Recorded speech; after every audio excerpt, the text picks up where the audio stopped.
Thinking about selling one of your guns? Well, you might want to think twice about it, because ATF is out to have those who sell firearms in private sales labeled a firearms dealer, and if you are not a firearms licensee, you could find yourself getting an address changed to the Department of Corrections.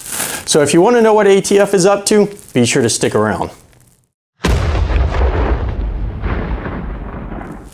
Hello everyone, and thanks for tuning into the Firearm Firm channel. For those of you who are joining us for the very first time, I'm attorney James Phillips, a former prosecutor and founding partner of Katz & Phillips PA, also known as a Firearm Firm.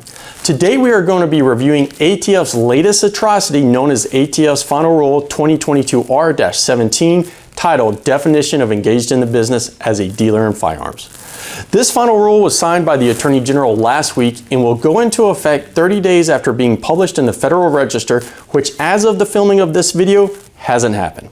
I do expect, however, the final rule will be published in the Federal Register before the end of this month, so we're probably looking at it going into effect sometimes in late May. Now, ATF says this final rule will clarify when a person is engaged in the business as a dealer in firearms, but this freaking rule is 466 pages long.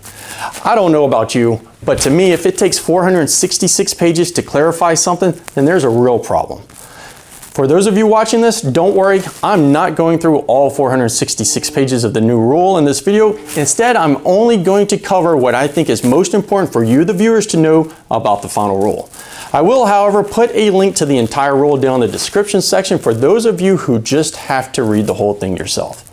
Now, this video is not going to cover the entire rule, but I still need to warn you, this is going to be a video that's longer than usual, so you might want to grab an adult beverage and a snack before continuing on. I think most of you, if not all of you watching this video, will probably agree with me that all of ATF's rules suck. But I think this might be the worst one yet because it's about as clear as mud. This final rule is a result of the bipartisan Safer Communities Act that was signed into law by President Biden back in June of 2022. The bipartisan Safer Communities Act broadened the definition of dealer by amending the definition of engaged in the business. Prior to June of 2022, the law defined being engaged in the business as a firearms dealer as a person who devotes time, attention, and labor to engaged in such activity as a regular course of trade or business with the principal objective of livelihood and profit. The Bipartisan Safer Communities Act removed the requirement of being done with the principal objective of livelihood and profit and replaced it with to predominantly earn a profit. The law now reads, as applied to a dealer in firearms, as defined in Section 921A, subsection 11A, a person who devotes time, attention, and labor to dealing in firearms as a regular course of trade or business to predominantly earn a profit through the repetitive purchase and resale of firearms. But such terms shall not include a person who makes occasional sales, exchanges, or purchases of firearms for the enhancement of a personal collection or for a hobby, or who sells all or part of his personal collection of firearms. The Bipartisan Safer Communities Act also added the definition for predominantly earn a profit to the law books.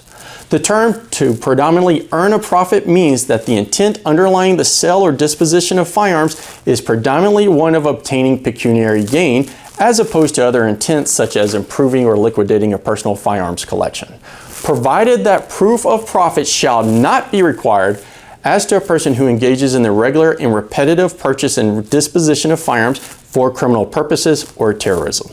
So, it basically went from only people who sold firearms to make a living were required to obtain an FFL to now anyone who sells one probably needs to become an FFL. As previously mentioned, according to ATF, the purpose of the final rule is to clarify when a person is engaged in the business as a dealer in firearms and the amendments made by the Bipartisan Safer Communities Act in several ways. First, the rule finalizes an amendment to the regulatory definition of dealer to clarify that firearms dealing may occur wherever or through whatever medium qualifying domestic or international activities are conducted.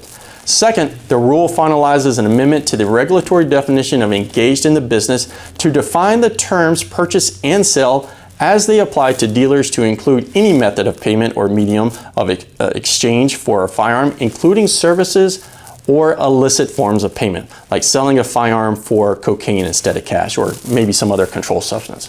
For further clarity, this final rule defines the term resale to mean selling a firearm, including a stolen firearm, after it was previously sold by the original manufacturer or any other person. This change aligns the regulatory text with the intent element in 18 U.S.C. 921, subsection A21C, and makes clear that the term resale refers to the sale of a firearm, including a stolen firearm, anytime after any prior sale has occurred. Third, because performing services can also be a medium of exchange for firearms, the rule finalizes an amendment to existing regulations that codifies ATF's historical exclusion for auctioneers who provide only auction services on commission to assist in liquidating firearms at an estate-type auction. Fourth, the rule clarifies who is required to be licensed as a wholesale or retail firearms dealer by finalizing a list of specific activities demonstrating when an unlicensed person's buying and reselling of firearms presumptively rises to the level of being engaged in the business as a dealer. It also finalizes a separate set of presumptions indicating when a person has the intent to predominantly earn a profit through the repetitive purchase and resale of firearms. The final rule also alleges that it clarifies the procedures and regulations for FFLs who are discontinuing their business. Now, since most of you watching this video are not FFLs, I'm not going to go into it, but if you are an FFL and have questions, don't hesitate, reach out to us either via email or you can call us at 321-332-6864. The final rule goes on to lay out specific circumstances in which a person will be presumed to be a dealer. The rule reads, rather than establishing a minimum threshold number of firearms purchased or sold, the NPRM proposed to clarify that absent reliable evidence to the contrary, a person would be presumed to be engaged in the business of dealing in firearms when the person, 1, sells or offers for sale firearms and also represents to potential buyers or otherwise demonstrates willingness and ability to purchase and sell additional firearms. Number 2, spends more money or its equivalent on purchases of firearms for the purpose of resale than the person's reported taxable gross income during the applicable period of time. Number 3, when a person repetitively purchases for the purpose of resale or sells or offers for sale firearms through a straw or sham business or individual straw purchasers or sellers, or sells or offers for sale firearms that cannot lawfully be purchased or possessed, including stolen firearms, firearms with the licensee's serial number removed, obliterated, or altered, firearms imported in violation of law, or machine guns or other weapons defined as firearms under 26 U.S.C. 5845 subsection A that were not properly registered in the National Firearms Registration and Transferred Record. Number 4, a person who repetitively sells or offers for sale firearms within 30 days after they were purchased, or firearms that are new or like new in their original packaging, or firearms that are of the same or similar kind and type.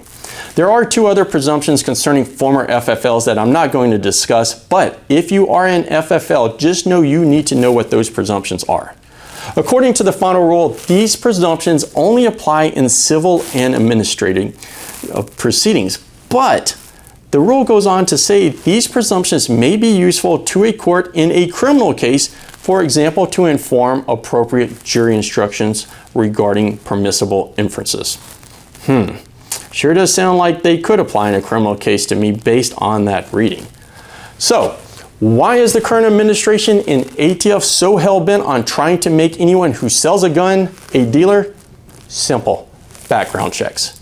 Anyone who is a dealer must obtain a federal firearms license to legally sell a firearm, which means, as an FFL, a background check on the purchaser of the firearm must be ran before transferring that firearm to that person. This is how our current government gets away with requiring background checks on all gun sales. What's interesting to me is the current administration actually thinks by having all gun purchases go through a background check, it is going to lower crimes involving firearms.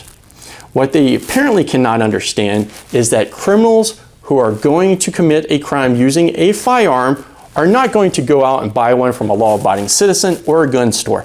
Instead, they are going to go and buy a firearm off the black market from another criminal, or they're just going to break into someone's car or house and steal their guns. This rule is not going to make it more difficult for criminals to get guns. It is going to make it harder for law-abiding citizens to purchase firearms. Be sure to let me know if you agree or disagree with me down in the comments section below. Also, if you've made it this far in this video, I'm willing to bet you probably have questions. And if so, leave your questions down below in the comments, or be sure to email them directly to us at questions@thefirearmfirm.com. Until next time, stay armed and educated.